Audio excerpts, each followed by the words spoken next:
얼마 전 유산균을 먹고 폐혈증에 걸렸다는 기사를 봤어요. 유산균에도 부작용이 있나요? 몇 년 전에 잠깐 언급되었던 것으로 저도 알고 있는데요. 이 부분에 대해서 예전에 말씀드린 적이 있습니다. 복숭아 드시고 응급실 실려갈 정도의 확률입니다. 이런 일은 일어날 수는 있지만요. 복숭아 드시고 병원에 가셨다라는 얘기는 아마 주변에 보신 분들 계실 거예요. 그러나 사과 드시고 병원에 갔다는 얘기는 거의 들어보신 적이 없으실 겁니다. 이러할 정도로 이 문제는요, 아주 드물게 일어나고요. 사과 자체의 문제라기보다는 또는 복숭아 자체의 문제라기보다는요, 드시는 분의 몸 상태에 따른 것이 대부분이기 때문에 특별하게 다루는 것은 큰 의미가 없다라고 생각을 합니다. 근거 자료로 논문을 많이들 인용하시는데요. 그 이야기들은요, 아주 특이한 케이스이기 때문에 논문으로 발표된 것이지 일반적인 내용이 아니라는 것입니다. 이렇게 치자면요, 드실 수 있는 식품은 없습니다. 모든 식품은 드시는 분의 몸 상태에 따라서 또는 상황에 따라서 다 다르게 작용될 수가 있기 때문이죠. 매번 말씀드리지만 세상에는요, 좋은 식품, 나쁜 식품은 따로 없다라고 이야기했던 부분이 바로 이러한 이유 때문입니다. 일단 질문을 주셨으니까 오늘은 유산균으로 인한 폐혈증과 드실 때 주의하셔야 될 부분에 대해서 좀 말씀을 드려보도록 하겠습니다.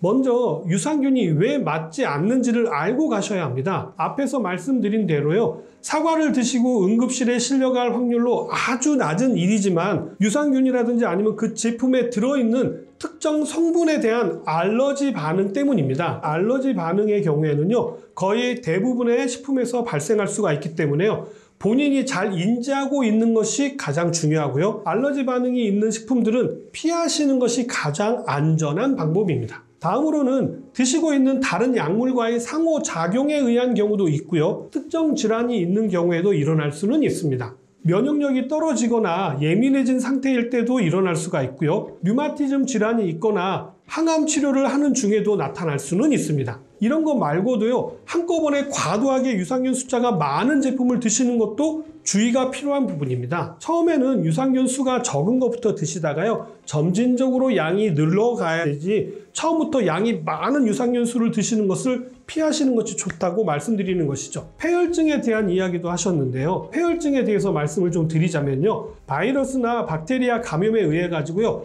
전신적인 염증 반응으로 인해 가지고 주요 장기에 장애가 발생하는 경우를 이야기하는데요. 온몸의 염증 반응으로 인해 가지고 염증이 발생한 상태를 이야기하는 것입니다. 코로나도 이 폐혈증 때문에 사망에 이르는 경우가 다반수입니다. 유산균도 균이기 때문에요, 몸 안에 안 좋은 균으로 인식되어져서 공격을 함으로 인해 가지고 온몸에 염증 반응이 일어나는 것이 바로 폐혈증입니다. 폐혈증이 아니라 폐혈증으로, 폐하고는 아무 관계가 없습니다만 호흡기 질환과는 연관이 깊을 수가 있고요. 이 폐장도 대장과 연관을 지어서 이야기하기 때문에요, 장을 통해서도 폐혈증은 일어날 수가 있다는 것이죠. 폐혈증이 발생하게 되면 나타나는 증상들이 있는데요. 첫 번째는요, 지속적인 고열이 발생하면 빨리 응급실로 가셔야 합니다. 유산균을 드시고 고열이 발생한다는 것은 세균에 의한 염증 반응일 수가 있기 때문인데요. 유산균을 드신 후에 열이 발생한다면요, 바로 복용을 중단하시고 응급실로 가셔야 합니다. 다음으로는 전신 부종과 함께 심한 통증이 있는 경우입니다. 이것 또한 전신 염증 반응일 수가 있기 때문에요, 바로 응급실로 가셔야 합니다. 다음은 피부에 수포가 발생하는 것입니다.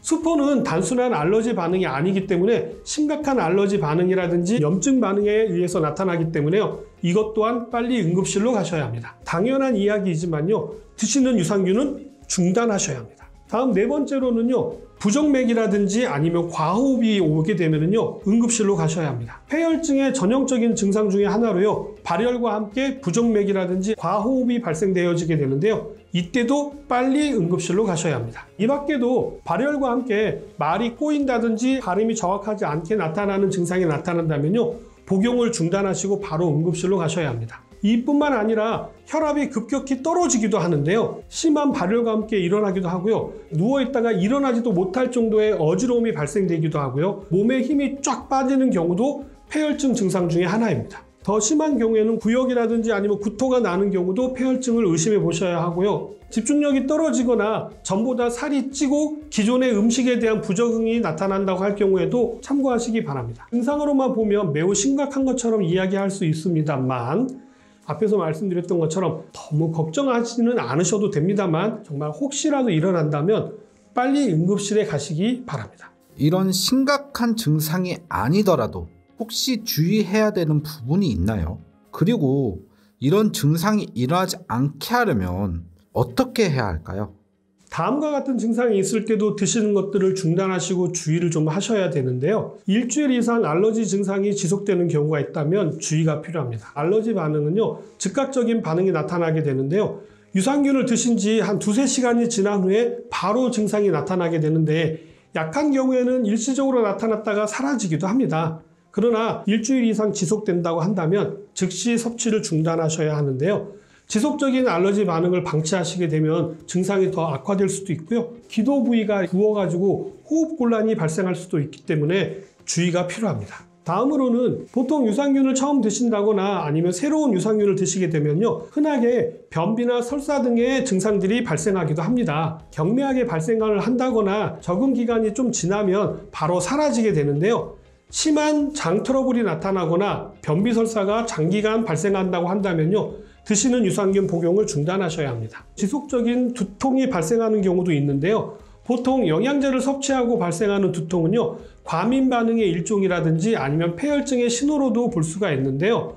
발열과 두통이 심하게 지속되면 무조건 복용을 중단하셔야 되고요. 이러한 증상이 나타나지 않도록 하기 위해서는요, 다양한 식품을 골고루 섭취하시는 것이 중요하고요. 다양한 균을 미리미리 접해 보시는 것도 아주 중요한 부분 중에 하나입니다. 평소에 다양한 균을 접해 보지 않게 되면요, 특정한 균에 대해서 더 민감하게 반응할 수가 있기 때문입니다. 너무 위생적으로 사는 것도 이러한 경우에는요, 도움이 안 되는 경우가 될 수가 있기 때문이죠. 평소에 다양한 발효식품을 섭취하는 것도 도움이 될 수가 있고요. 과일은 가능하면요, 껍질째 드시는 것이 좋고요. 갈아서 드시거나 주스로 드시는 것들은 권해드리지 않습니다. 유산균이 갱년기에 좋다고 해서 갱년기 여성 유산균 제품이 따로 있더라고요. 일반 유산균을 먹어도 상관이 없을까요? 특정 유산균의 특징에 따라서요, 각각의 기능이 있기는 합니다만 특정한 한 종류의 유산균만으로 그러한 기능이 나타나는 경우는 드물기 때문에요, 이런 상술에 넘어가지 않으셔도 됩니다. 여성분들을 타겟으로 판매되는 유산균 제품이 있는데요,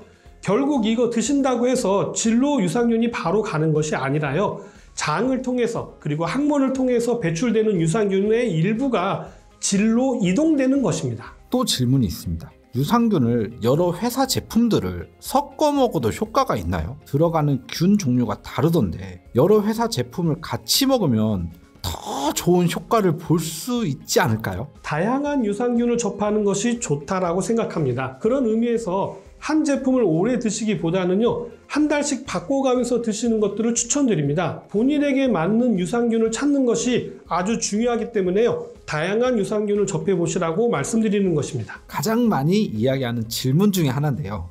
유산균은 아침에 먹어라, 저녁에 먹어라, 식전이 좋다, 식후가 좋다, 아무 때나 먹으면 안 될까요? 아무 때나 드셔도 되는 제품이 있습니다. 유산균은요, 코팅된 제품이라면 아무 때나 드셔도 됩니다. 가능하면 식후 2시간쯤 지났을 때 드시는 것이 생존율을 가장 높일 수 있는 타임입니다. 가스가 잘 차고 만성 과민성 대장염으로 설사하는 경우가 많은데 프로바이오틱스 복용이 해로운 걸까요? 장을 자극하게 되면 안 되기 때문에요, 유산균의 균총 변화로 장을 살살살 달래줘야 하기 때문에 적극적으로 추천드리는 편입니다. 다만 본인에게 맞는 유산균을 찾기 위해서 다양한 유산균 제품을 드셔보시라고 권장해 드립니다. 오늘은 유산균에 대한 특별한 케이스에 대해서 말씀을 드렸는데요. 정말로 말 그대로 아주 특별한 경우지 일반적인 이야기는 아니기 때문에 크게 걱정하지는 않으셔도 됩니다만 본인에게 맞는 유산균을 찾기 위해서 고른 제품을 드셔보시는 것들은 적극 추천드립니다. 오늘 유산균에 대한 이야기는 여기까지고요. 저는 다음 시간에 좀 더 좋은 내용 가지고 다시 찾아뵙도록 하겠습니다. 감사합니다.